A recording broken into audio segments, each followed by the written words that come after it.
Hello students. तो आज के लेक्चर में हम पढ़ेंगे फर्स्ट लॉ ऑफ थर्मोडायनेमिक्स। ठीक है। इसके पहले हमने जो लेक्चर था उसमें हमने वर्क के बारे में देखा कि अगर हम किसी सिस्टम में वर्क देते हैं तो उससे क्या होता है कि उसकी जो टोटल एनर्जी है उसमें चेंज आता है, या फिर हमने देखा कि पोटेंशियल एनर्जी में चेंज आता है, काइनेटिक एनर्जी चेंज हो जाती है। ठीक है। इस तरह उसकी हमने बहुत तरह की हमने एनर्जी देखी थी, उसमें चेंज आता है। तो उससे हम वर्क कैलकुलेट कर सकते हैं, या फिर वर्क अगर हमें पता हो तो हम कितना चेंज आएगा ये कैलकुलेशन हम कर सकते हैं। ठीक है। अब हम फर्स्ट ऑफ थर्ड पढ़ रहे हैं, उसके पहले क्योंकि हमें पता है कि ये एक एनर्जी का बैलेंस के ऊपर है कि इसमें एनर्जी कंजर्व रहती है, एक एनर्जी दूसरी एनर्जी में चेंज होती है। तो हमने वर्क के बारे में देखा। अब इस वाले लेक्चर में हम देखेंगे हीट के बारे में कि हम और किस तरह से एनर्जी दे सकते हैं। तो हमने इसको वर्क की फॉर्म में दी थी हमने पहले एनर्जी, इस बार हम देखेंगे हीट की फॉर्म में एनर्जी कैसे देते हैं। ठीक है। तो हीट किस तरह से देते हैं। हीट सीधे सिंपल सिंपल तीन वे हैं। सबसे पहले हम कंडक्शन के थ्रू दे सकते हैं। ठीक है। दूसरा है कन्वेक्शन, और तीसरा है रेडिएशन। यानी हीट तीन तरह से ट्रांसफर हो सकती है। एक तो कंडक्शन के थ्रू। कंडक्शन में कैसे है, जैसे मेटल्स होते हैं, मेटल्स में एटम बहुत क्लोज क्लोज होते हैं, एक दूसरे के पास होते हैं। तो जब भी हम यहाँ से हीट करते हैं, यानी मान लीजिए मैं यहाँ से इसको गर्म कर रहा हूँ, ठीक है, ये हमने मोमबत्ती से मान लीजिए ये हिस्सा गर्म कर रहे हैं, तो धीरे धीरे जो रोड है उसका दूसरा सिरा गर्म हो जाता है। वो कैसे होता है, इसमें जब हम यहाँ से इसको गर्म करते हैं तो ये जो मोलिक्यूल्स हैं या तो ये वाइब्रेट करते हैं, और ये वाइब्रेशन एक दूसरे को ट्रांसफर करते हैं पास पास। तो इस तरह से ये ज़्यादा फ्रिक्वेंटली वाइब्रेट करने लग जाते हैं जब हम इसको हीट एनर्जी देते हैं। तो इस तरह से जो हीट है वो इस तरह से इसमें ट्रांसफर होगी। तो इस वाले फॉर्म को जब इसमें हीट इस तरह से ट्रांसफर होती है वाइब्रेशन के थ्रू, तो उसको बोलते हैं कंडक्शन। और कन्वेक्शन में क्या होता है, कन्वेक्शन जैसे अगर हम पानी को बॉईल करें, ठीक है, तो पानी को बॉईल करने पर क्या होता है, ये मान लीजिए मैंने यहाँ से आग जला दी, तो पानी को जब बॉईल करते हैं तो जैसे ही इस एटम को एनर्जी मिली, हीट एनर्जी, तो ये हीट एनर्जी इसको मिलने पर ये ऊपर की तरफ बढ़ता है। और जो ठंडे मॉलिक्यूल होते हैं, ठीक है, जिनकी एनर्जी कम है, वो नीचे आते हैं, इसकी जगह ले लेते हैं, और फिर वापस एनर्जी पाकर फिर ऊपर की तरफ जाते हैं। इस तरह से धीरे धीरे एनर्जी पूरे इसमें फैल जाती है और इसका टेम्परेचर बढ़ जाता है। तो कन्वेक्शन में जो मॉलिक्यूल्स होते हैं वो ट्रेवल करते हैं, और यहाँ पर मॉलिक्यूल्स उसी जगह होते हैं, पर वाइब्रेशन जो होता है इनका या फिर जो एनर्जी होती है वो एक दूसरे में ट्रांसफर होती है। ठीक है। और रेडिएशन में सिंपली कुछ नहीं होता, ये जैसा हम देखते हैं धूप में कोई चीज़ रखने पर वो गर्म हो जाती है, तो उसमें क्या होता है, जो रेज गिरती है उसके ऊपर, ठीक है, जो रेडिएशन गिरती है वो इस मेटल प्लेट को गर्म कर देती है। तो ये तीसरा मोड होता है रेडिएशन का। ठीक है, ये इसका हीट ट्रांसफर का। ठीक है। तो हमने वर्क ट्रांसफर देखा, और हीट ट्रांसफर को बताएंगे हम क्यू से। और ये जो दोनों फिनोमा है, ये बाउंड्री फिनोमेना है। कैसे, मैं बाउंड्री फिनोमेना कैसे बोल रहा हूँ इसको, जैसे ये सिस्टम है, हम सिस्टम को किसी भी तरह दिखाएंगे, ठीक है, तो ये जो सिस्टम की बाउंड्री है उसके थ्रू दिखाएंगे हम। कैसे, अगर हम कहेंगे कि इसमें हम वर्क दे रहे हैं तो हम इस तरह से दिखाएंगे, यानी हम जब भी वर्क को देखेंगे तो बाउंड्री पर ही देखेंगे कि बाउंड्री क्रॉस कर रहा है क्या। अगर बाउंड्री से अंदर आ रहा है तो हम कहेंगे कि वर्क दिया जा रहा है सिस्टम को। ठीक है। अगर इसी तरह हीट अगर अंदर दिखाएंगे हम, तो हम कहेंगे कि हीट दी जा रही है। हम इस तरह से क्यों बताना चाह रहे हैं इसको, हमने देखा कि हम बता सकते थे, हम प्रेशर, टेम्परेचर, वॉल्यूम, ठीक है, पोटेंशियल एनर्जी, काइनेटिक एनर्जी, इस तरह के हम जितने भी टर्म्स ले रहे थे, हम कह रहे थे कि मान लीजिए ये एक इस सिस्टम के अंदर मॉलिक्यूल्स है, या फिर इस तरह से जो एयर है इसके मॉलिक्यूल है। तो हम कह सकते थे किसी भी पॉइंट पर, हम एक पॉइंट पर कह सकते हैं कि इसका प्रेशर पी होगा किसी टाइम पर। ठीक है। किसी टाइम पर हम इसका बता सकते हैं कि प्रेशर पी है, इसका टेम्परेचर, ये प्रेशर पी है, टेम्परेचर टी है, वॉल्यूम वी भी बता सकते हैं, और पोटेंशियल एनर्जी और काइनेटिक एनर्जी तीनों बता सकते हैं। और जो वर्क है वो वर्क किसी टाइम पर नहीं बता सकते हम कि वर्क कितना है, क्योंकि वर्क जो होता है बाउंड्री फिनोमिना होता है, यानी ये कुछ टाइम इंटरवल में ही हम बता सकते हैं। कैसे? यानी कुछ T1 से T2 टाइम में कितना वर्क ट्रांसफर हुआ। हम किसी सिस्टम का वर्क ऐसे नहीं बता सकते कि टोटल वर्क कितना है। इसी तरह हीट को भी नहीं बता सकते कि अगर किसी इसमें गैस में टेम्परेचर T है, तो हमें पता है कि ये गैस बहुत हॉट है, ठीक है, तो इसके अंदर एनर्जी तो है, पर हम ये नहीं कह सकते किसी टाइम पर कि इसमें क्यू एनर्जी है, यानी क्यू इसमें हीट है। हम हीट हमेशा बता सकते हैं टाइम के इंटरवल में। हम कह सकते हैं अगर डेल्टा टी टाइम में, यानी T1 से T2 टाइम में, T1 से T2 टाइम में अगर इसमें टेम्परेचर में चेंज हुआ है, टेम्परेचर T1 से T2 हुआ है, तब हम बता सकते हैं, अगर टेम्परेचर में फर्क आएगा तब हम बता सकते हैं कि इतनी हीट इसमें से बाहर निकली होगी या अंदर आई होगी। हम एक फिक्स टाइम इंटरवल में ही वर्क और जो हीट है इन दोनों को बता सकते हैं, क्योंकि ये सिस्टम की प्रॉपर्टी नहीं है। प्रॉपर्टी उसको कहते हैं कि जिसको हम किसी पॉइंट पर एक फिक्स टाइम पर उसकी वैल्यू बता सकते हैं। पर जो ये एनर्जी, ये दोनों हीट और वर्क है, इन दोनों को हम इसकी प्रॉपर्टी नहीं बोल सकते सिस्टम की, क्योंकि सिस्टम की प्रॉपर्टी नहीं होती है। हम किसी फिक्स टाइम पर ये नहीं बता सकते इसमें कि वर्क, ये जो क्यू है, हीट, ये कितनी है और वर्क कितना है। हम हमेशा टाइम इंटरवल में बताएंगे। हम बताएंगे हमेशा कि ये कुछ टी टाइम में, कुछ जो T1 से T2 टाइम, यानी 15 सेकंड से 20 सेकंड के बीच में, ये जो 5 सेकंड हुआ है, इसमें कितना वर्क ट्रांसफर हुआ है और कितनी हीट ट्रांसफर हुई। क्योंकि जब बाउंड्री को ये पार करेंगे सिस्टम की, या तो सिस्टम की बाउंड्री से अंदर आएंगे, तो हम कहेंगे कि वर्क दिया जा रहा है और जितने टाइम में, जितने टाइम में ये वर्क हो रहा है, हम उतने टाइम इंटरवल के लिए ही इसका कैलकुलेशन कर सकते हैं। हम एक फिक्स टाइम पर वर्क नहीं बता सकते, क्योंकि प्रॉपर्टी नहीं है। ठीक स्टूडेंट्स, इस एग्जांपल को मैं एक ग्राफ के थ्रू ही बताता हूँ, इससे आपको अच्छे से समझ में आएगा। इसको मिटा देते हैं। जैसे मैं ग्राफ प्लॉट करता हूँ, ठीक है, प्रेशर P और वॉल्यूम V के बीच में, ठीक है, तो मान लीजिए कि A पॉइंट से ये B पॉइंट पर हम इस तरह से आए। कैसे? कि प्रेशर कम हो रहा है और ये वॉल्यूम बढ़ रहा है, ठीक है, वॉल्यूम इस तरह से बढ़ रहा है और हम आ गए B तक, यानी यहाँ पर प्रेशर P1 V1 है और यहाँ पर प्रेशर P2 है और वॉल्यूम V2 है, ठीक है। अगर हमें पूछा जाए कि ए से बी तक कितना वर्क हुआ, तो हमें बताना होगा इसके बीच का एरिया, अगर हमें निकालना हो तो अगर मैं थोड़ा सा एरिया इसका निकालना चाहूँ, मान ली मैं यहाँ से आया, तो मैं छोटा सा पोर्शन लूँगा, ठीक है, और इसी ग्राफ में है, ठीक है, तो इस छोटे से पोर्शन में क्या होगा कि मैं इसको कांस्टेंट मान सकता हूँ, क्योंकि बहुत छोटा इंटरवल है।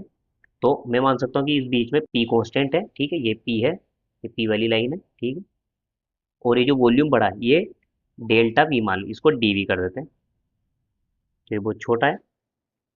तो मैं वर्क अगर निकालना है मुझे, तो प्रेशर इंटू वॉल्यूम आता है, तो इसको हम बोल सकते हैं पी डीवी।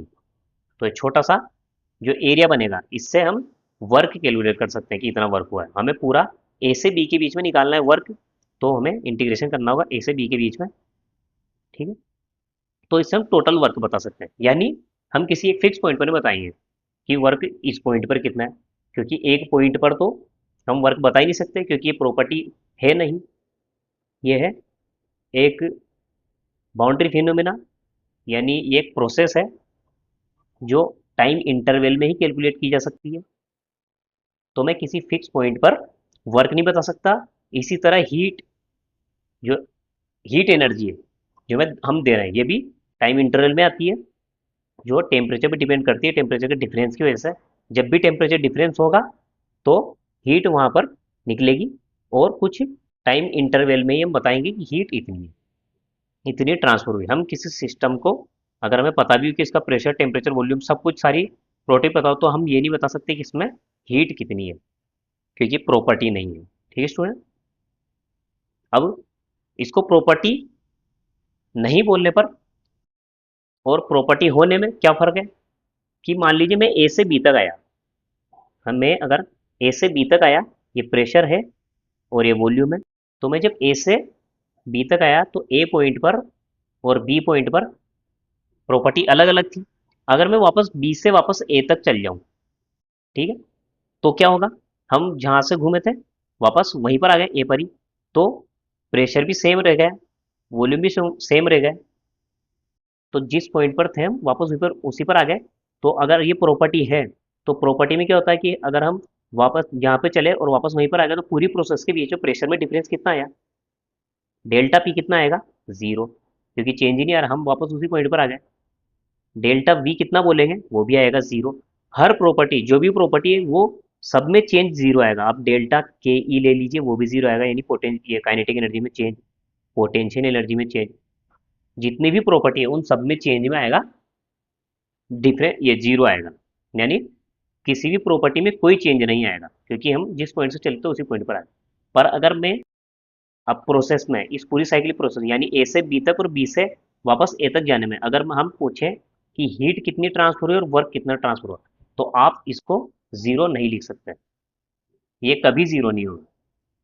हीट और वर्क ये दोनों जीरो नहीं होंगे। जब भी कोई सिस्टम साइक्लिक प्रोसेस से गुजरेगा तो वो हमेशा हीट या वर्क, ठीक है, इनके जीरो नहीं आएंगे। कैसा कैसे नहीं आएंगे उसको यहाँ दिखाते हैं कि मान लीजिए मैं गया था ए से बी तक, ए से बी तक, अब वर्क ले लेते हैं। यहाँ पर हम वर्क निकाल रहे थे कि प्रेशर और वॉल्यूम के ग्राफ में जो वर्क होता है वो उस कर्व के नीचे का जितना भी एरिया होता है उससे निकालते हैं। तो ए से बी के बीच में निकालना है अगर हमें एरिया, तो हम इसका एरिया निकाल लेंगे ए से बीच में, यानी ये पूरा एरिया आएगा। फिर वापस बी से ए के बी से ए तक गए, अगर हम वापस बी से ए तक गए, तो अगर यहाँ से ए से बी तक आने में मान लीजिए वर्क करना पड़ रहा है, तो बी से ए तक जाने में वर्क वापस हमें मिलेगा। तो वर्क मिलेगा तो ये एरिया वापस माइनस करना पड़ेगा, लेकिन माइनस कौन सा करना पड़ेगा, यहाँ से जब हम गए तो इस वाले एरिया को, ये इस वाले एरिया को, क्योंकि अब ये कर्व ये वाला रह गया। तो हमने देखा कि फर्स्ट बार में हमें कितना एरिया निकालना पड़ रहा था ए से बी तक जाने में, ये पूरा एरिया, ये ए से बी तक, और बी से ए तक जाने में ये वाला एरिया, यानी इस वाले एरिया में से ये वाला माइनस करेंगे तो हमें बचेगा ये जो लूप बन रहा है इस लूप के अंदर का एरिया। तो हमें उतना वर्क इसमें मिलेगा या हमें लगाना पड़ेगा। तो वर्क हमेशा इसमें जीरो से बड़ा आएगा, लेकिन जीरो नहीं आएगा, work not equal to zero आएगा। इसी तरह हीट में भी इसी तरह हम एरिया निकालते हैं, वो टेम्परेचर ग्राफ से होता है। पर उसमें भी वो क्योंकि एक वो पाथ फंक्शन है, ये और ये पॉइंट फंक्शन होता है। तो पाथ फंक्शन हमेशा किस पाथ के थ्रू ले जा रहे हैं, यानी प्रोसेस हम किस तरह से कर रहे हैं उस पर प्रोसेस से डिपेंड करता है। और पॉइंट फंक्शन इन प्रोसेस पर डिपेंड नहीं करता। अगर हम एक पॉइंट से चलकर वापस उसी पॉइंट पर आएंगे, चाहे किसी भी वे से आए हो या इस तरह से जाके आए। अगर हम इसको मिटा देता हूँ, अगर हम ए से बी तक, ये ए से बी है, ये ए है और ये बी है, पॉइंट ए पर प्रेशर और ये वॉल्यूम, पॉइंट ए पर मान लीजिए प्रेशर पी ए और वॉल्यूम वी ए है, इस पे पी ए पी बी मान लेते हैं, इस पे पी बी और वी बी मान लेते हैं। तो अगर हम यहाँ से इस तरह से आएंगे और मान लीजिए इस तरह से वापस चले गए, ठीक है, तब भी डेल्टा पी यानी प्रेशर में डिफरेंस जीरो आएगा, वॉल्यूम में जीरो आएगा, काइनेटिक एनर्जी मान लीजिए इसमें ये जीरो आएगा चेंज, पोटेंशियल एनर्जी में चेंज जीरो आएगा। और हम मान लीजिए अगर इस तरह से जाएँ, हम जाएँ इस तरह से घूम कर और वापस इसी पॉइंट पर आ जाए, तब भी सेम हमें जीरो ही मिलेगा, क्योंकि पॉइंट पर डिपेंड करता है, पाथ पर डिपेंड नहीं करता है। और ये जो हीट और वर्क होता है ये पाथ पर डिपेंड करते हैं, हम किस पाथ के थ्रू आए, क्योंकि जब भी हम पाथ चेंज करेंगे तो उस पाथ और के नीचे बनने वाला यानी पी और बी के बीच में बनने वाला जो ग्राफ है उसके बीच का एरिया चेंज हो जाएगा हमेशा। तो ये हमेशा पाथ फंक्शन होते हैं, पाथ पर डिपेंड करते हैं, और ये पॉइंट फंक्शन होते हैं। ये प्रॉपर्टी हमेशा पॉइंट फंक्शन होती है, एक फिक्स पॉइंट पर डिपेंड करती है। अगर हम वापस उसी पॉइंट पर आएंगे तो हमें चेंजेस जीरो मिलेंगे। तो ये चीज़ आपके आती है साइक्लिक प्रोसेस में काम। और आपको ये चीज़ याद रखनी है कि पाथ फंक्शन और पॉइंट फंक्शन क्या होते हैं। पाथ फंक्शन हमेशा पाथ पर डिपेंड करते हैं, और ये आपको हीट और वर्क दोनों पाथ फंक्शन में, और ये हमेशा आप ये टाइम इंटरवल में बता सकते हैं, किसी फिक्स टाइम पर नहीं होता। ये ट्रांजिएंट प्रॉपर्टी होती है। ट्रांजिएंट इसलिए बोलते हैं, ट्रांजिएंट इसलिए बोलते हैं कि आप इसको हमेशा कुछ टाइम इंटरवल में ही बता सकते हैं। एक फिक्स पर्टिकुलर टाइम में मान लीजिए t बराबर 5 सेकंड पर बताइए, तो हम नहीं बता सकते। हम बता सकते हैं 0 से लेकर 5 सेकंड के बीच में कितनी ट्रांसफर हुई है। 0 से 5 सेकंड के बीच में ये जो डिफरेंस टाइम का हमें इंटरवल मिला है, इसमें कितना वर्क ट्रांसफर हुआ है, कितनी हीट ट्रांसफर हुई है। हम किसी सिस्टम की फिक्स पॉइंट पर हीट और वर्क दोनों नहीं बता सकते।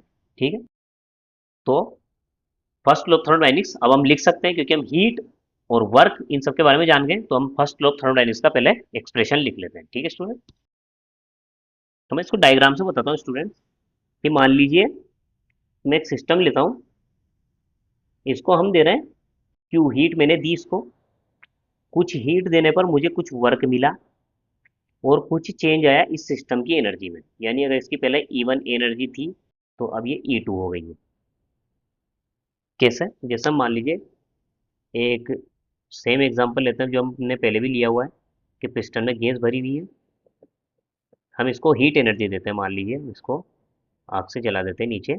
ठीक है, तो अगर हम इसको हीट दे रहे हैं, हीट दे रहे हैं हम इसको, यहाँ से हमें वर्क मिल रहा है, क्योंकि पिस्टन ऊपर आएगा तो हमें यहाँ से मिल रहा है वर्क। तो मेरे लिए सिस्टम है ये, मान लीजिए मैं इसको सिस्टम मान लेता हूँ। तो सिस्टम मानने के लिए मुझे ये बाउंड्री बनानी पड़ेगी। तो मैं एक सिस्टम मान लेता हूँ, अंदर चाहे कुछ भी प्रोसेस चल रहा हो, मुझे उससे मतलब नहीं है। मुझे ये पता है कि मैं हीट दे रहा हूँ, मुझे वर्क मिल रहा है, और अंदर टेम्परेचर भी इंक्रीज हो रहा है। तो टेम्परेचर को दिखाने के मैं इसकी ओनली एनर्जी दिखा देता हूँ कि E1 से E2 हो गई है।